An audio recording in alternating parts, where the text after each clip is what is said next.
நேற்று வீடியோவில் அந்த ஃபேக் இன்டர்வியூ ஸ்கேம் பற்றி சொன்னேன்ல. ஸோ யாராச்சும் பார்க்காம இருந்தீங்கன்னா அந்த பார்ட் 1 பார்த்துட்டு வாங்க. இப்போ போலீஸ் வந்ததுக்கப்புறம் என்ன நடந்துச்சு, எப்படி எங்களுக்கு ரீஃபண்ட் கிடச்சிச்சு, இன்னும் அங்கே என்ன நடந்துச்சுன்றதை தான் பார்க்க போகிறோம். போலீஸ் வந்த உடனே எங்களை எல்லாரையும் ரூம்குள்ளே கூட்டிகிட்டு உட்கார வச்சாங்க. அப்புறம் ஓனர் வர சொல்லி சொன்னாங்க.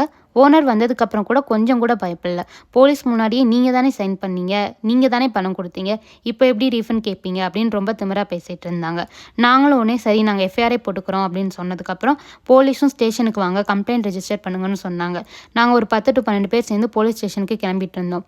அதை பார்த்த உடனே அவங்க பயந்துட்டாங்க. உடனே கம்ப்ளைண்ட் வேண்டாம், எல்லாருக்கும் ரீஃபண்ட் கொடுத்துருன்னு சொல்லி ஒவ்வொருத்தருக்கும் பணத்தை திருப்பி கொடுக்க ஆரம்பித்தாங்க.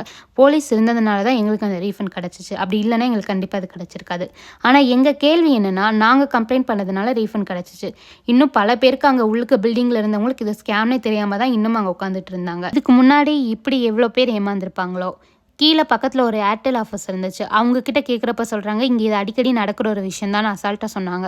அப்போ தான் எங்களுக்கே தெரிஞ்சிச்சு இது ஒரு பெரிய ஸ்கேம் பிளான் பண்ணி ரெகுலராக பண்ணிகிட்டு இருக்காங்கன்னு. ஸோ அதனால் ஒரு விஷயம் மட்டும் ஞாபகம் வச்சுக்கோங்க. எந்த நல்ல கம்பெனியும் வேலை கொடுக்குறதுக்கு முன்னாடி பணம் கேட்க மாட்டாங்க. எக்ஸாம் ஃபீ, ரெஜிஸ்ட்ரேஷன் ஃபீ அப்படின்னு சொல்லிட்டு எந்த ஒரு ஃபீயும் நம்மக்கிட்ட கேட்க மாட்டாங்க. ஸோ இது ஸ்கேம்னு தெரிஞ்சனால நாங்கள் பே பண்ணலை. அண்ட் என் ஹஸ்பண்ட் உடனே போலீஸ்க்கு கம்ப்ளைண்ட் பண்ணிவிட்டு அங்கே வந்த மற்ற கேண்டிடேட்ஸையுமே கேதர் பண்ணி கம்ப்ளைண்ட் கொடுத்தனால தான் எங்களுக்கு ரீஃபண்ட் கிடச்சிச்சு. இந்த மாதிரி ஸ்கேம்னு தெரியாமல் இன்னும் நிறைய பேர் ஏமாந்துட்டு தான் இருக்காங்க. ஸோ இந்த வீடியோவை ஷேர் பண்ணுங்கள், அவேர்னஸ் கிடைக்கட்டும். அண்ட் இனிமேல் யாரும் ஏமாறாமல் பார்த்துக்கலாம்.